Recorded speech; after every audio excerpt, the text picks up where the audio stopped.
A 52-year-old milkshake machine salesman who had spent the previous 3 decades moving between a series of modestly successful but never transformative sales jobs, paper cups, real estate, and most recently a machine that could mix 8 milkshakes simultaneously, drove to a hamburger stand in San Bernardino, California in 1954 because he was genuinely curious why a single restaurant had just ordered 8 of his multi-mixer machines, enough to run 56 simultaneous milkshakes,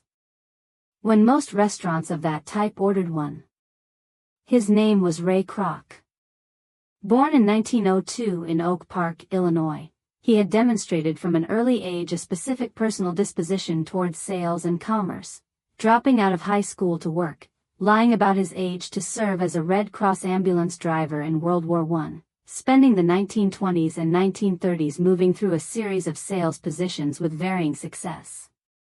By the early 1950s, he had established himself as the exclusive national sales agent for the multi-mixer, a product in which he had invested his own savings and which was generating a reliable if unremarkable income selling to restaurants, diners, and soda fountains across the United States. The drive to San Bernardino in 1954 was not a strategic business development visit. It was the specific commercial curiosity of a salesman wondering why a single location needed so much machine capacity. What Kroc found when he arrived was something he later described in his autobiography as unlike anything he had previously encountered in roughly 3 decades of working in and around the food service industry: a small, impeccably clean, efficiently operated hamburger restaurant that was serving a high volume of customers with a menu so deliberately simple that almost every operational variable had been reduced to its minimum: a fixed menu of hamburgers, French fries, and milkshakes, prepared by a kitchen organized around assembly line production principles that allowed any employee to be trained to any station in a minimal amount of time, sold at a price point significantly below what comparable items cost at competing establishments. Morgan Housel has written that some of the most consequential business opportunities in modern commercial history were recognized not by the founders who created the original version of the idea but by a specific subsequent person who saw, more clearly than the founders themselves, what the specific underlying operational model was genuinely capable of producing at a scale the founders had not attempted and possibly not imagined. Richard and Maurice McDonald had built, in San Bernardino, a genuinely excellent local hamburger business. What Kroc saw in their kitchen was not a local hamburger business. It was a replicable system, a specific set of standardized procedures, portions, preparation sequences, and quality controls that could in principle be reproduced at any location, by any sufficiently trained workforce, to produce a consistent and reliably acceptable product, at a price low enough to attract high volume, with margins tight enough to require that volume but wide enough to sustain a profitable operation at scale. Benjamin Graham's investment philosophy emphasized the importance of identifying specific businesses whose competitive advantage derived from structural characteristics that would be genuinely difficult for competitors to replicate quickly, rather than from temporary conditions that a well-funded competitor could simply match by spending money.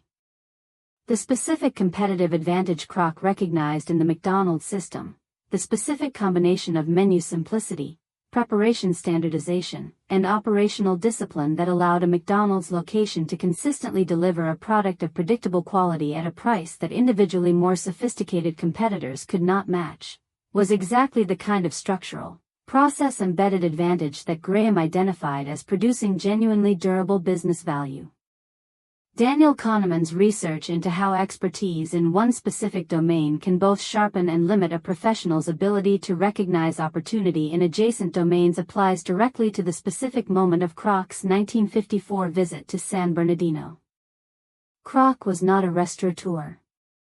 He had spent decades selling equipment to restaurants, which gave him a specific observational knowledge of how food service operations varied in their efficiency, their consistency, and their economic outcomes, without the specific professional investment in any particular operational approach that would have made him resistant to recognizing a genuinely different one. His specific outsider position relative to the restaurant industry was, at that specific moment, a specific advantage rather than a disadvantage. The specific legal and financial structure through which Kroc eventually built McDonald's into a global company is itself one of the most instructive business structure stories of the 20th century. Kroc initially signed a franchise agreement with the McDonald brothers in 1954 that left him with an extremely thin margin, roughly 1.5% of franchisee gross sales, of which he had to pass most to the brothers. The business model was initially so tight that Kroc was personally losing money for years while the franchise count grew. The structural transformation that eventually made McDonald's financially viable at scale came through a specific insight by Kroc's financial advisor Harry Sonneborn, who proposed that the actual business McDonald's should be in was not selling hamburgers but owning real estate, specifically, purchasing or leasing the land under franchise locations and subleasing it to franchisees at a markup, creating a real estate income stream that was structurally independent of the thin food service margins and that grew automatically as each new location was opened. Robert Kiyosaki has cited McDonald's specifically as one of the clearest illustrations of his core distinction between the business you appear to be in and the business you are actually in, noting that McDonald's is not, in any primary financial sense, a hamburger company. It is a real estate company that happens to operate hamburger restaurants on the properties it owns and controls.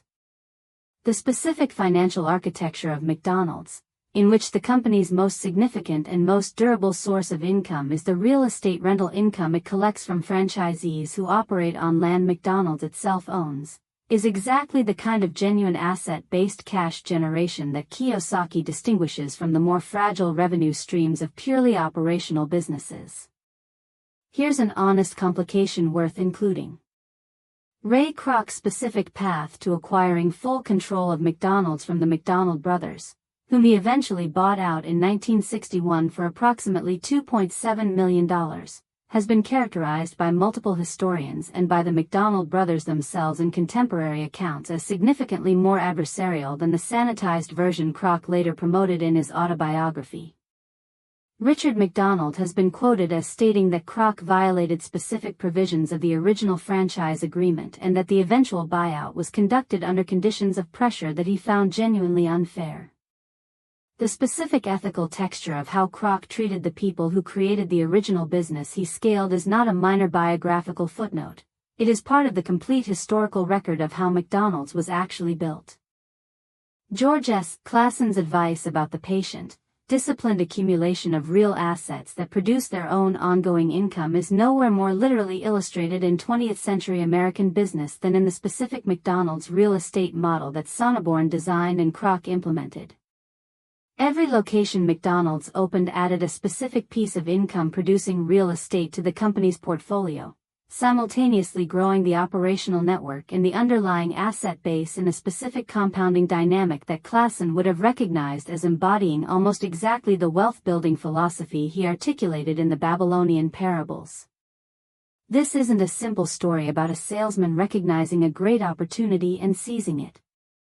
It's a story about a 52-year-old professional who had not yet achieved anything particularly remarkable, driving to a California hamburger stand out of commercial curiosity, and recognizing in what he found there a specific operational system whose potential scale the people who built it had not fully pursued, and then spending the following 2 decades building that scale, through a specific combination of genuine operational discipline, financial ingenuity, and personal ruthlessness, into the largest restaurant company in the history of the world. So here's a question worth sitting with. In your own professional experience, have you ever encountered a specific operational system or business model that seemed to you clearly capable of being applied at a much larger scale than the people currently running it were attempting? And if so, what specifically stopped you from pursuing that observation further? Before you leave, I want to hear from you.